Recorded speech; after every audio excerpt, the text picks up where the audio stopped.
Senador Paim, nosso presidente, senhora senadora Fátima Bezerra, senhores senadores, aqui nessa sessão. Presidente, já foi dito sobre a data de hoje, nessa tribuna, o 9 de dezembro, por indicação da Organização das Nações Unidas, Dia Internacional contra a Corrupção. Como nós sabemos, este mal endêmico tem valores superlativos em nosso país. A corrupção é praticamente onipresente em todos os escalões da vida brasileira, nos setores público e, lamentavelmente, também nos setores privados, a exemplo do que ocorre na Confederação Brasileira de Futebol. Existe uma dolorosa sensação, senhor presidente, que embora hoje seja o Dia Internacional de Combate à Corrupção, parece que os outros 364 dias em nosso país são dedicados à cultura da corrupção. É cada vez crescente e a sociedade brasileira se espanta com novos ardis, artimanhas, esquemas, artifícios, tramóias e trapaças produzidas pela incansável quadrilha que assalta dia e noite os cofres públicos em nosso país. É uma renovada quadrilha de marginais públicos e privados que, ao longo do tempo, em todos os governos, nas diferentes esferas do poder, se organizam em bando para saquear a riqueza do país, o patrimônio público. A corrupção, lamentavelmente, a corrupção não é somente uma maldição brasileira, é uma praga mundial, lamentavelmente. A cada ano, senhor presidente, estimativas do Programa das Nações Unidas para o Desenvolvimento, PNUD, pelo menos $1 trilhão é gasto em suborno. Outros 2,6 trilhões são simplesmente desviados para bolsos de bandidos do dinheiro público. Essa soma representa, senhor presidente, o admirável percentual de 5% do nosso PIB mundial. Os 3,6 trilhões dessa riqueza, apropriada por bandidos de colarinho branco, para se ter uma ideia, equivale ao produto interno bruto de uma nação rica, como a Alemanha, que produz bens no valor de 3,8 trilhões. O que a corrupção acarreta para o mundo é maior do que o PIB da Alemanha. Não precisa nem comparar que esta riqueza estimada, esta riqueza supera em muito o PIB do Brasil, que é de 2,6 trilhões. Infelizmente, o nosso país acabou se tornando um santuário de corruptos de todos os tipos, calibres e nacionalidades. Os números da corrupção em nosso país variam e crescem ao longo do tempo e são expressos em alguns bilhões.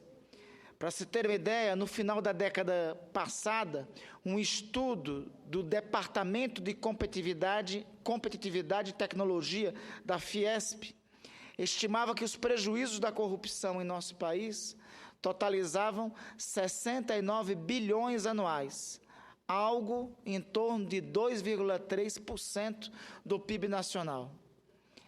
Sem esse desvio para o crime, senhor presidente, a cálculo da Fiesp aponta que a renda per capita calculada entre as décadas de 1990 e 2010 subiria em nosso país de $7,5 mil para $9,1 mil, para ver o que representa a corrupção.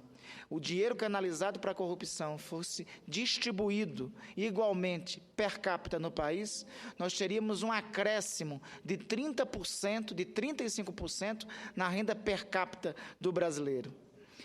Se fosse canalizado para o fim a que se destinava, Veja, o número de crianças matriculadas na rede de ensino fundamental saltaria de 34 milhões para 54 milhões de alunos.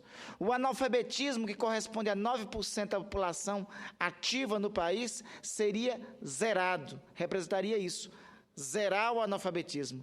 A quantidade de leitos na rede pública do SUS, que hoje milhões no país morrem e padecem pela ausência de leitos públicos no SUS, veja só, a quantidade de leitos públicos no SUS com esse dinheiro aplicado, que vai para o ralo da corrupção aplicado, somente no SUS, representaria um acréscimo de 330 mil vagas nos hospitais. Um acréscimo de quase 90%, quase dobraria o número de vagas nos hospitais públicos no país. Haveria um incremento de 103% no número de casas com água e esgoto, melhorando as condições de saneamento, até então, hoje exclusivas, para apenas 22 milhões de moradias, segundo o Programa de Aceleração do Crescimento. Os 2.500 quilômetros de ferrovias, que é a meta do PAC, que não vai ser alcançada, teriam um aumento de 525%. Passaria para 13.200 quilômetros de ferrovias no país, interligando todo o país de ponta a ponta. Os 12 portos que temos no país saltariam para 184. Outros 277 aeroportos poderiam ser construídos. E nem precisa dizer que o aeroporto da minha cidade de Macapá, vítima de um dos maiores escândalos de corrupção que já passou, o escândalo Gautama, dinheiro roubado e desviado já teria concluído, e nós teríamos um aeroporto digno para os amapaenses com a movimentação devida. Veja, a obra do Aeroporto Internacional de Macapá foi suspensa em 2007, retomada a passos de tartaruga, agora neste ano, e com a previsão que estou reticente, que será alcançada, de concluí-lo em 2018. Se não tivesse tido o roubo de dinheiro público em 2007, se não tivesse ocorrido isso, este era um dos 284 aeroportos no país que estariam prontos. Lamentavelmente, o que nós percebemos, o sentimento que temos, é que à medida que o tempo passa, a corrupção em nosso país ganha vigor. Em 2011, o custo da ladroagem já batia em estimados 82 bilhões de reais. Na primeira década do século XXI, de 2000 a 2010, o Brasil foi lesado pelos corruptos em 720 bilhões de reais, segundo os mesmos cálculos da Fiesp. Naquela década, a Controladoria Geral da União encontrou irregularidades em 80% dos 15 mil contratos auditados nas esferas federal, estadual e municipal. Nessa década, a situação piorou. O movimento de combate contra a corrupção, usando dados da ONU, estimou que em abril de 2013, o Brasil perdia anualmente 200 bilhões de reais em corrupção, quase o dobro do rombo de 110 bilhões nas contas públicas anunciados pelo governo para 2015. Para se ter uma ideia, senhor presidente, convertendo esse valor para os benefícios sociais que poderiam resultar de um bom uso desses 200 bilhões, o movimento de combate à corrupção simulou alguns cenários que dão a verdadeira dimensão dessa tragédia. Veja, com esse dinheiro, o Brasil poderia construir em um ano 9,1 milhões de casas populares.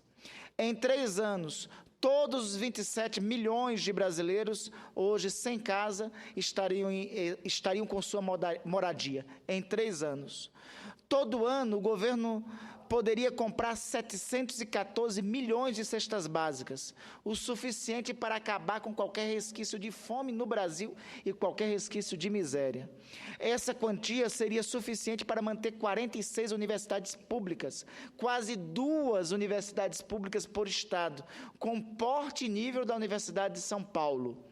Isso seria o suficiente, esse recurso, para que mais de 89 milhões de alunos, quase metade dos 204 milhões de brasileiros que temos nas escolas públicas hoje, tivessem acesso ao ensino.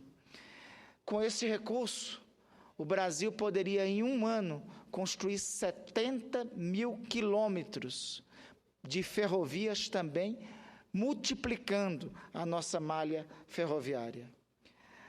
Os escândalos são muitos. O que ocorre na Petrobras mostra que, e o que foi desvendado pela Operação Lava Jato, mostra que, lamentavelmente, o crime em nosso país institucionalizou-se. O tamanho do buraco provocado na corrupção, na ladroagem da Petrobras, varia de 4 a 88 bilhões de reais, para se ter uma ideia do que isso representa. Nós ocupamos uma posição vergonhosa, senhor presidente, no ranking internacional, no ranking da transparência internacional. Em um ranking de 175 países, o nosso país é o 69º em transparência. Nós estamos 43 pontos atrás do primeiro colocado do ranking, que é o país com menos corrupção no mundo, que é a Dinamarca. Este ranking é vergonhoso para nós, e os dados dos últimos anos pioram este quadro. Por isso, senhor presidente, por isso, eu não aceito a chamada crítica ética, que inclusive em alguns setores da esquerda se propagam, que chama a dita crítica ética como uma espécie de pequeno moralismo, de moralismo pequeno burguês. Isso institui a tolerância da corrupção, tolerância desde que a corrupção seja de esquerda. Esse discurso, que diz ainda que o discurso contra a corrupção é, abre aspas, um discurso udenista, acham que a corrupção, acham que o problema é uma entidade metafísica chamada sistema. Ora, o problema não é essa entidade metafísica, senhor presidente. A corrupção, e essa tem que ser a tarefa número 1 em nosso país, é repudiar a corrupção, seja de onde vier, da direita ou da esquerda. A tarefa número 1 é recusar a corrupção, o crime organizado de colarinho branco, seja ele com ou sem adesivo partidário, porque tem os esquemas de corrupção na esfera pública, mas tem o compliciamento do privado e do público, que se apossa do público como se privado fosse. O ano 2013, as manifestações de rua evidenciou o colapso da representação que temos hoje. A corrupção não pode assumir a escala épica que hoje tem, porque esses números mostram a catástrofe que ela é. Não é um problema menor. Por isso, ela deve ser combatida incessantemente e combatida por todos aqueles que acreditam na nossa democracia. Porque o que ocorre é que ela coloca em xeque, inclusive, as regras do jogo democrático. Não é um problema menor, não é um desvio dessa entidade metafísica chamada sistema. É um problema, central para o Estado e para a sociedade brasileira. Por isso, na data de hoje, tem que ser saudada as entidades, as instituições em nosso país, que, na verdade, em especial, defendem o Estado Democrático de Direito. Tem que ser saudado o trabalho por parte da Controladoria Geral da União.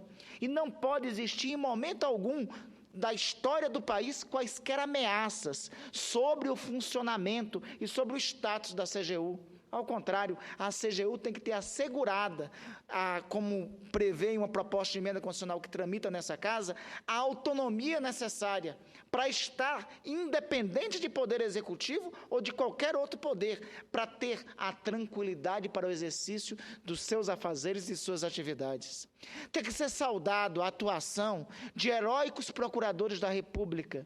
Se não fosse o Ministério Público Federal, se não fosse o Ministério Público com os poderes que lhes foram concedidos pela Constituição de 1988, nós não tínhamos o deslinde, nós não tínhamos desvendado alguns dos principais escândalos de corrupção que nós tivemos nos últimos 20 anos da história do país.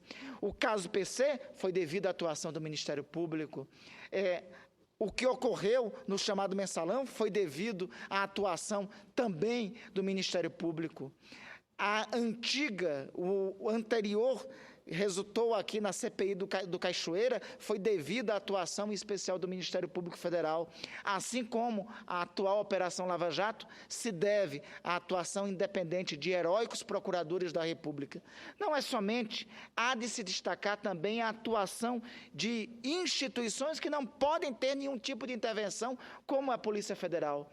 Essas instituições, a Controladoria Geral da União, o Ministério Público e a atuação da Polícia Federal, sob a coordenação do Ministério Público, são pré-requisitos necessários para nós construirmos um Estado democrático de direito que afugente mesmo a corrupção, que limite a corrupção, que iniba a corrupção. Uma democracia, ela é constituída e ela é construída quando ninguém está acima da lei, seja o presidente da República, seja um senador, seja um banqueiro. Aquele que cometeu algum tipo de delito deve responder pelo delito que cometeu. Eu encontro, senhor presidente, e falo isso já para concluir, um momento da história nacional em que mais há um sentimento da corrupção em nosso país. Mas também encontro, nesse momento, a atuação de instituições e de homens que cumprem um papel quase que heróico. Partindo da poesia de Shakespeare, que diz que herói é aquele que fez o que deveria fazer no seu tempo, apesar das circunstâncias, nós temos que saudar a atuação de procuradores da República, como Deltan Dallagnol, que coordena a Operação Lava Jato, a atuação do Procurador-Geral da República, último reduto que nós buscamos e apelamos hoje, senhor presidente, para, por exemplo, afastar da presidência da Câmara dos Deputados este senhor que representa hoje o personagem número 1 da corrupção no país. Se tem um personagem número 1 que em si externa tudo de escárnio à República e tudo que é a corrupção em nosso país, é o senhor presidente da Câmara dos Deputados, Eduardo Cunha. Ele procura subjugar e ameaçar as instituições.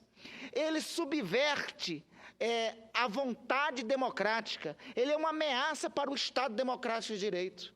Por isso, presidente, que nós da Rede Sustentabilidade, em conjunto com o PSOL, há pouco tempo reiteramos ao Procurador-Geral da República, Rodrigo Janot, a reivindicação, a representação para que o senhor Eduardo Cunha fosse afastado da presidência da Câmara dos Deputados. Aliás, em qualquer país decente, civilizatório e democrático, o senhor Eduardo Cunha estaria frequentando as celas de uma prisão e não a presidência de uma das principais instituições de nosso país. Eu espero ainda que esta representação que fizemos prospere lá junto à Procuradoria-Geral da República.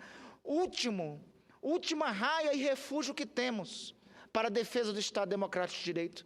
Veja o absurdo que aconteceu hoje, senhor presidente. Por exemplo, na Câmara dos Deputados, o senhor Cunha destituiu o relator do processo de cassação dele. Veja o absurdo. Um parlamentar relatar um processo de cassação e é contrário à vontade do presidente, ele toma unilateralmente a medida de destituí-lo. Esse senhor representa uma ameaça ao Estado de Direito, uma ameaça à democracia, uma ameaça às instituições. Esse senhor, eu repito, não pode continuar presidente de uma das casas do nosso parlamento bicamaral. Por isso que nós representamos e por isso que eu quero aqui saudar a atuação de instituições como o Ministério Público, como a Procuradoria-Geral da República, como o seu Procurador-Geral, Rodrigo Janot. São instituições que têm navegado contra a corrente da corrupção em nosso país. Eu espero, sinceramente, senhor presidente, que essa data de hoje não seja só para lembrar, seja principalmente uma data para que esta casa reflita e aprove medidas concretas de combate à corrupção. Veja, o Ministério Público está recolhendo por todo o país 10 medidas, 10 projetos de lei, alguns que já tramitam nessa casa de combate à corrupção.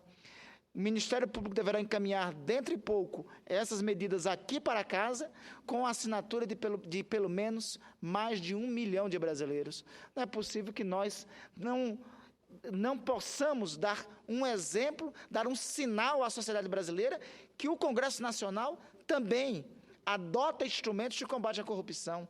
Nós não podemos ficar com o descrédito. O descrédito que temos na sociedade brasileira é um descrédito que, lamentavelmente, nós do Congresso Nacional, e eu falo isso porque sou membro do Congresso Nacional, lamentavelmente construiu. Então eu espero que esta casa também se some àquelas instituições e pessoas que têm vanguardiado a luta contra a corrupção em nosso país. Eu concluo dizendo, senhor presidente, a corrupção não tem privilégio de adesivo partidário, não tem privilégio de ser pessoa pública ou ser pessoa privada. A corrupção, lamentavelmente, tem sido uma praga que tem afastado todas as instituições e todos os espaços públicos e privados em nosso país. E é por isso, deve ser tarefa número 1 de todo brasileiro, honrado e decente, combatê-lo. Principalmente aqueles que se reivindicam progressistas e de esquerda, porque é um princípio da esquerda democrática a igualdade social. E com corrupção não há igualdade, há aprofundamento da desigualdade.